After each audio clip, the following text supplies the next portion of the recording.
na to. Malilate na kasi ko.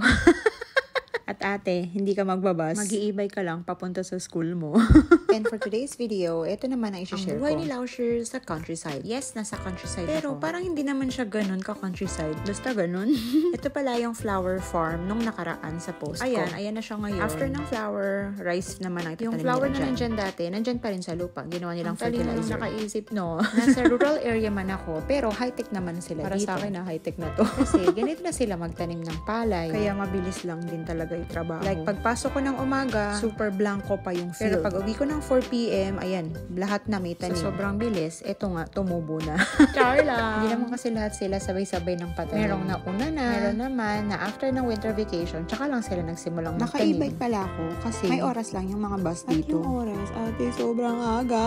Tapos, yung next trip naman, malilate na ako sa Kaya school. dapat may sarili akong At service. kahit sabihin mong nasa countryside ako, sobrang convenient ng Minong para sa halos akin. lahat ng kailangan ko nandito. Except nung na-hospital ako.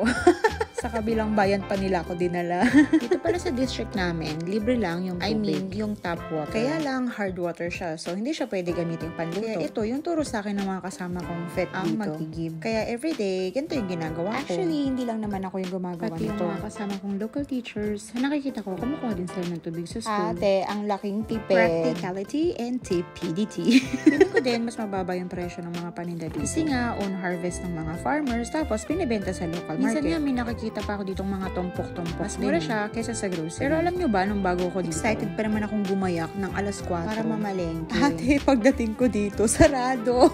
Kasi pala, yung local market, nagsasarado siya ng alas 12. Yung ibang tindera nga, nagliligpit na sila ng 11:30. So, ending, wala akong nabili.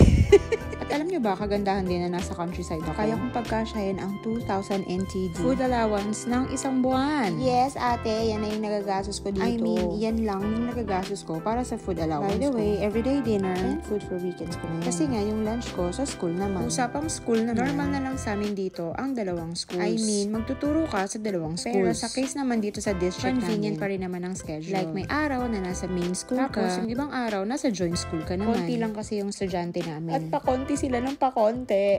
Pagdating naman sa English, may iilan na akong nakakausap. Kasi bukod sa vocabulary, self-confidence din ang unang binuboost pero namin. wag ka. Kahit nasa bulubundukan Di pa kami. pakabog ang mga teaching materials Tulad namin. netong spring na to. Iba siya dun sa una kong pinost. And alam nyo ba, saan ako kinabahan nung pagdating ko dito? Hindi sa anong ituturo Kundi, ko. paano gamitin to?